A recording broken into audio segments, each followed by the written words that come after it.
after falling through the ice, how their story can help save others. After that, we really weighed it down, started cracking, and we just caved in. Man-made snow helps keep ski resorts open.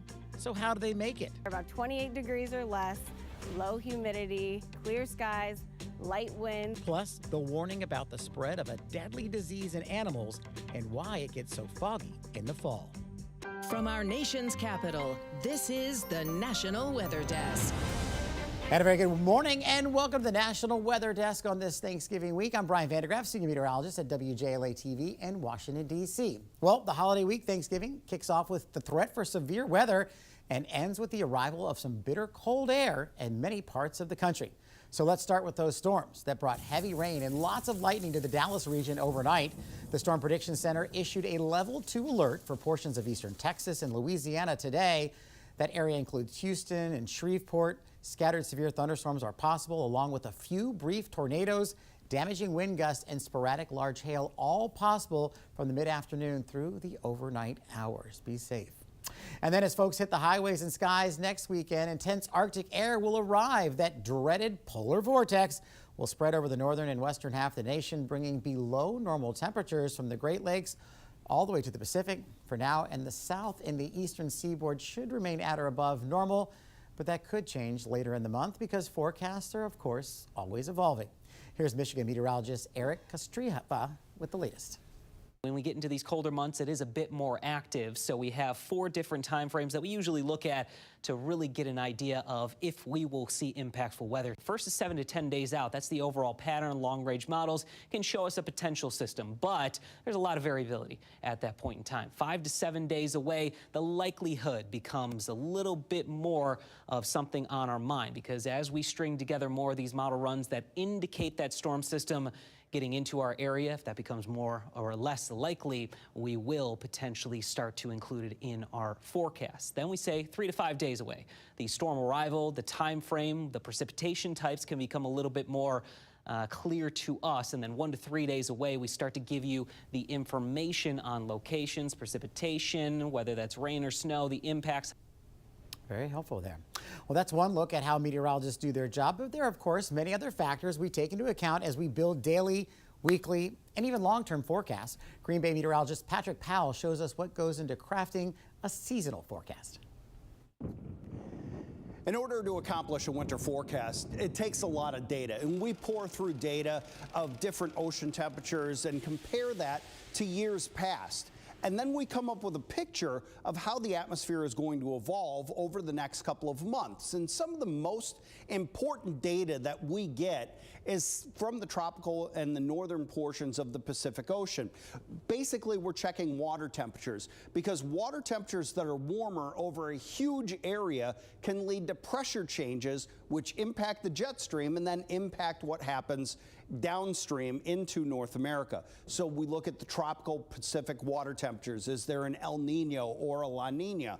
We also pay very close attention to the water temperatures over the northern Pacific Ocean, and we also look at Madden-Julian oscillations, which is basically, it's a 50 to 60 day precipitation cycle that we go through, and we go through it fairly often.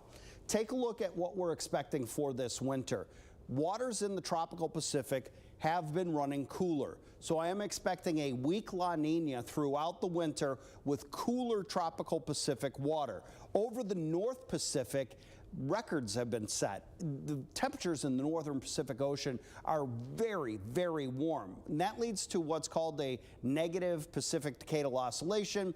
The Pacific oscillates about every 10 to 20 years, and that means with a very strong negative Pacific decadal oscillation, it tends to lead to a little more snow around portions of North America. And also in the Atlantic, there's very warm water from the equator all the way up to the Arctic Circle. So throughout the entire Atlantic basin, we're seeing extremely warm water, and that's the second year in a row. Well, 2 Minnesota boys are sharing a cautionary tale, and it just may save someone's life. The brothers were fishing on a lake last week when they fell through the ice. As Matt Henson explains, even though going out on the ice was a bad choice, first responders credit them for being ready to save their own lives. Right there, that little kind of bubble type area, that's right where we fell through. 14-year-old Gabe Savage points to the area on Straight Lake in Osage, where Gabe and his 13-year-old brother had to be rescued. Just itching to fish, just itching to get out on early ice. Gabe said he surveyed the ice with his brother before going out and noticed the ice appeared to be thin.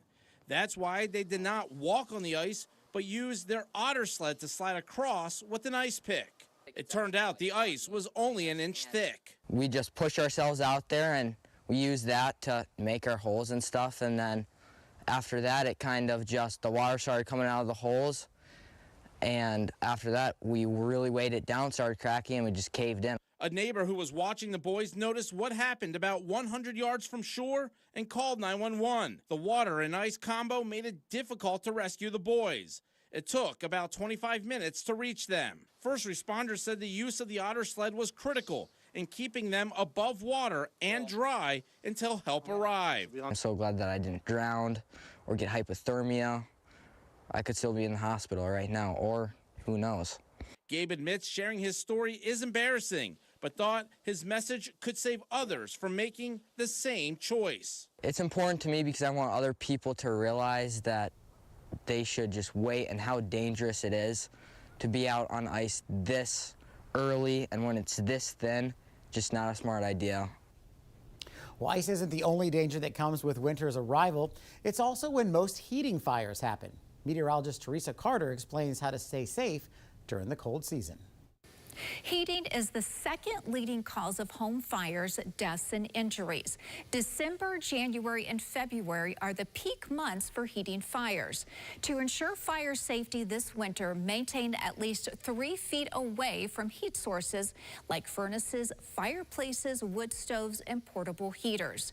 Place space heaters on a level, hard, non-flammable surface and ensure they are UL certified. Turn them off when leaving the room or going to sleep, and never use an oven to heat your home. Check electrical cords for damage and never use extension cords with portable electric heaters. Plug space heaters directly into an outlet.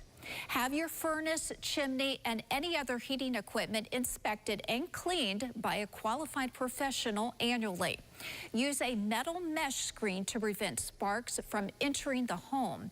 Test all smoke alarms at least once a month and replace any that are older than 10 years. Ensure you have a working carbon monoxide detector, especially with the use of heating equipment.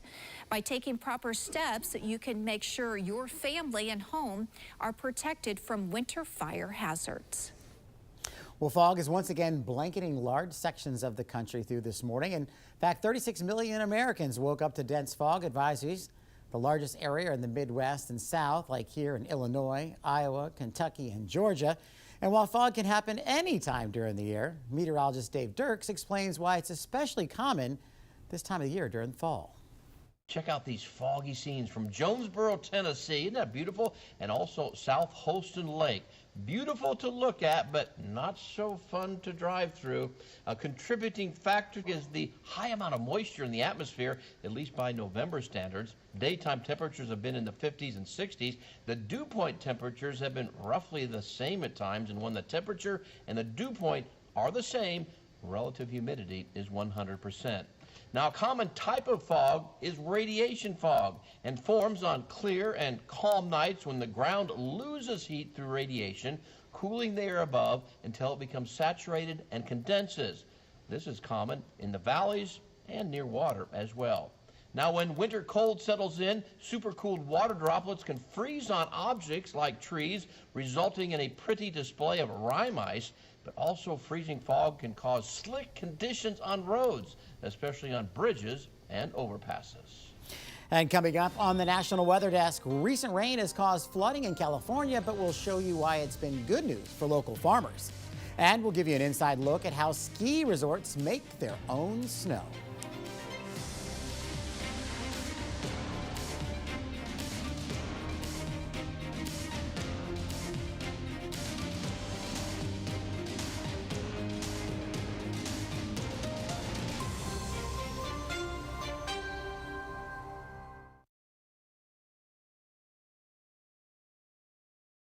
I'm Chief Meteorologist Gerard Bailey. Here's a look at the mid-Atlantic region. High pressure has been remaining around for your Sunday, but going into Monday, it will start to exit. And as we get towards the middle of the week, we're talking late Tuesday into Wednesday, we're going to be talking about some showers back into the region. So prepare for the next front to roll through the area, bringing us the rain chances. Temperatures will actually have a chance to warm up little by little throughout the week. We'll be in the low to mid 50s on Monday afternoon. By Tuesday, we're likely going to be a few degrees cooler, except south. I'm Chief Meteorologist Vetus Reed. Here's a look at your southeast forecast. Highs for the day: 70 degrees Nashville, 65 Raleigh, 76 Macon, down in Pensacola looking at 76 degrees, 80s down in South Florida. We do have a weather maker pushing across parts of the Mississippi Delta here. Some showers and thunderstorms, maybe a few heavy downpours over towards Memphis, some strong storms over East Texas and Louisiana. This front could cause some severe weather as we go through the evening Monday, then into Tuesday over parts of the southeast.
Weather Window, presented by the National Weather Desk. This recent gorgeous Seattle sunrise looks more like a fiery painting than a photograph. This time-lapse adds some speed to a recent beach sunrise in the Rhode Island area. And this visit to a Pennsylvania park included almond treats for a local squirrel who was gobbling them up on a bench, but another one decided to grab and go. For more content like this, like the National Weather Desk on Facebook. Well, living in wildfire-prone areas can carry a steep financial risk. In fact, in Utah, a new law requires homeowners living in areas with high wildfire risk to pay for a program that shrinks the danger. Samantha Hoffman spoke with an insurance expert about how the law and wildfire prevention can impact insurance. Oh, I think the state generally is trying to be proactive to help both insurance companies and residents to make sure that they can maintain insurability. A new law goes into effect January 1st. The Utah Division of Forestry, Fire, and State Lands will assess homes for fire risk. They will give a flat rate fee based on their square footage unless the homeowner completes the recommended mitigation, which lowers the fee. The state is going to go in and inspect all these properties, and they can compel people through the fine system to harden their home against property, whether that be changing their fence, clearing brush, etc.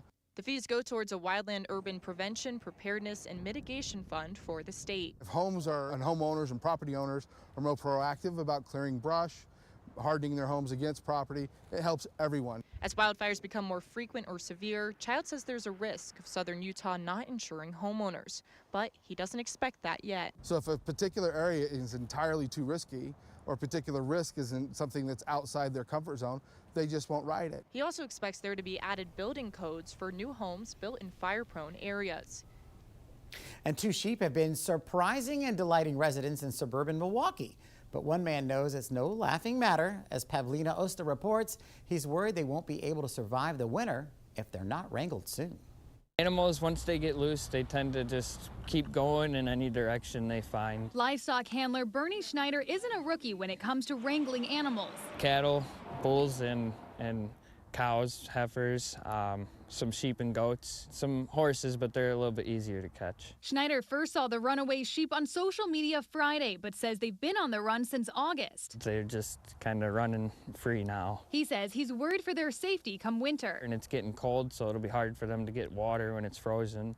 And they forage, so soon everything's going to be gone. According to the Ozaukee County Sheriff's Office, the sheep have been all over Mequon, but have recently moved north into Grafton. The first time we've ever seen sheep, so it was quite the sighting. Grafton resident Kelly Lusick says they trotted onto his front lawn over the weekend. It's kind of a shock, but it's a pleasant shock. And came back this morning. They were getting a little more bold. They were coming closer to the house and that. So I think they're starting to feel comfortable. The Ozaukee County Sheriff's Office sent us a statement saying, in part, the sheep are very skittish and flee as soon as anyone attempts to approach them. The DNR and Humane Society have been contacted, but are unable to assist with capturing them. The animals remain highly mobile and are typically out of sight before help can be coordinated. Schneider says if you see them, give him a heads up on where they're headed next. And call me, and I will drop what I'm doing to get them picked up and taken care of. Well, in Wisconsin, deer season is now underway, and this year hunters are being asked to help prevent the spread of a deadly disease, one that mangles the nervous system of deer, elk, moose, and caribou. Eric Peterson has more. The Northeast as a district in the state is not a priority district, but where the priority is in those newer areas where the disease has been confirmed. DNR state deer specialist Jeff Pritzel says confirmed chronic wasting disease cases include Shawano County. Basically, the leading edge of the disease as it's moving north and east. And so, yeah, we're unfortunately in the middle of that. It's always fatal. There's no cure for it. There's no vaccine for it. DNR wildlife biologist Jackie Christopher says CWD is highly contagious and can linger in soil or other infected animals for years. She says whitetails are social animals, so bans on baiting and feeding will follow. She says getting harvested deer tested is free. We have several sampling kiosks across the county. We also have our carcass disposal dumpsters. Right now there are 3 in the county. Christopher says hunters using dumpsters keeps carcass waste off the landscape. The big bins are scheduled to be available at least through the end of the 9-day gun season. Jeff Pritzel says hunters often get CWD test results in about a week. That is the area of the state we really, would like to see an abundant sampling coming from, so that we can just get a better picture of what is the true prevalence of the disease in the population. And it requires just a pretty robust sample size from each of those counties. So yeah, we do hope to see an increase in sampling participation in 25 in Northeast Wisconsin. Well, winter is right around the corner, and the lifts are now spinning at some of the nation's ski resorts. Meteorologist Ethan Foreman went to a ski resort in northern Michigan to learn about the science behind snowmaking. We started snowmaking a couple weeks ago, November 9th and 10th. We fired up our snowmaking machines and we were able to get about 9 hours, and we fired up again earlier this week and got another hour. So we're about 10 hours of snowmaking on the season so far. Brittany Primo, the director of communications at Crystal Mountain, said the resort has 179 snowmaking machines. There's a lot of pipe to prime, but once it gets fired up, the crews are busy overnight adjusting the guns, being very directional. It's a very strategic process as far as where the guns are located, the wind, and they're busy. In order for crews to make the snow, there are certain weather conditions that have to be met. Ideal snowmaking conditions are about 28 degrees or less, low humidity, clear skies, light winds. Light consistent winds can help spread the snow out.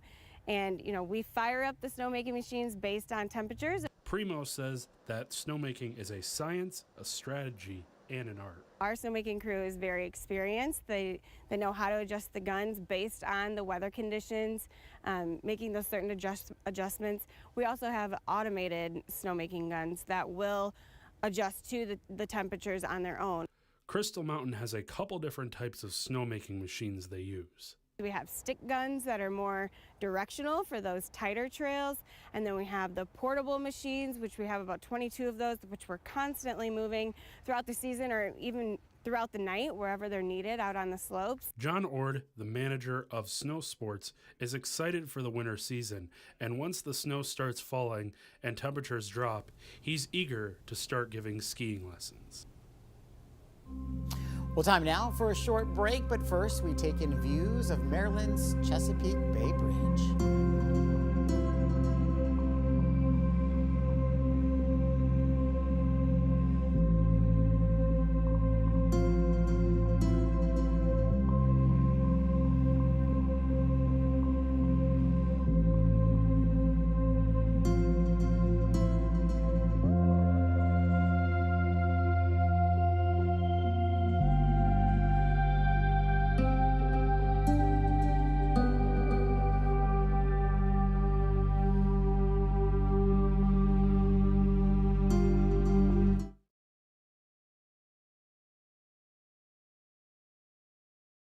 Good morning, everyone. I'm meteorologist Andrew Buckmichael. We've got rain moving its way into the Midwest for the day today, so it's going to be a bit of a wet Monday for a lot of the Midwest. And then we've got some snow moving its way into the northern plains as we get into your day Tuesday, the Dakotas and Minnesota there, and rain across the Ohio Valley. That snow continues moving its way towards northern Wisconsin and the UP as we head into your Wednesday. Good Monday morning. I'm meteorologist Joe DiCarlo. Look at your forecast across the region. Well, we're tracking showers and thunderstorms across a good portion of Texas this morning. We're talking strong to severe storms. That's a slight risk, level 2 out of 5 across East Texas into northern Louisiana, southern Arkansas through the day. So that's where we're watching for severe storms through your Monday. And then on Tuesday, that storm system moving east. Pretty nice day otherwise with warm conditions ahead of our midweek cold front. Good Monday morning, everybody. I'm meteorologist Stella Sun. The storm system will bring some mountain snow through parts of Montana as well as the Idaho Panhandle. Meanwhile, conditions will be staying mostly dry through parts of San Francisco, Los Angeles, and San Diego with daytime highs mostly hovering in the 60s. We've got 50s on tap for Salt Lake City, Denver, and in Albuquerque with cooler temperatures through Missoula, Montana, Boise, and Spokane with highs ranging in the 40s. That's the scene from here.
I'm meteorologist Jeff Porter, News Channel 3, WWMT, Kalamazoo, Michigan, and you're watching the National Weather Desk.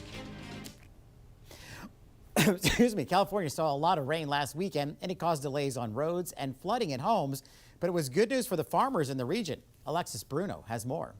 At Serendipity Ranch owners Tammy and Scott Miller have seen crops grow faster on their 13 acres of land. After all the recent rain, Tammy tells me the water loosens the soil and waters the area, bringing a boost of nutrients to the fruit. A lot of the apples are really ripening up. Detriment, apples that are ripe and it rains, they split and fall to the ground. Although the rain is beneficial, Tammy has seen a lot more fruit on the ground, taking away once juicy, ripe, and ready-to-eat food. It may not be safe for people to eat once it falls to the ground. However, it doesn't go to waste. The animals at Serendipity Farm are ready to eat all the fruit that hits the ground. Well, we'd love to share your weather content on the air. You can find us on all your favorite social media platforms. Just search the National Weather Desk. We'll be right back.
And thank you so much for joining us here on this Monday. I'm meteorologist Brian Vandergraff. Make it a great day, and we'll see you back here again tomorrow.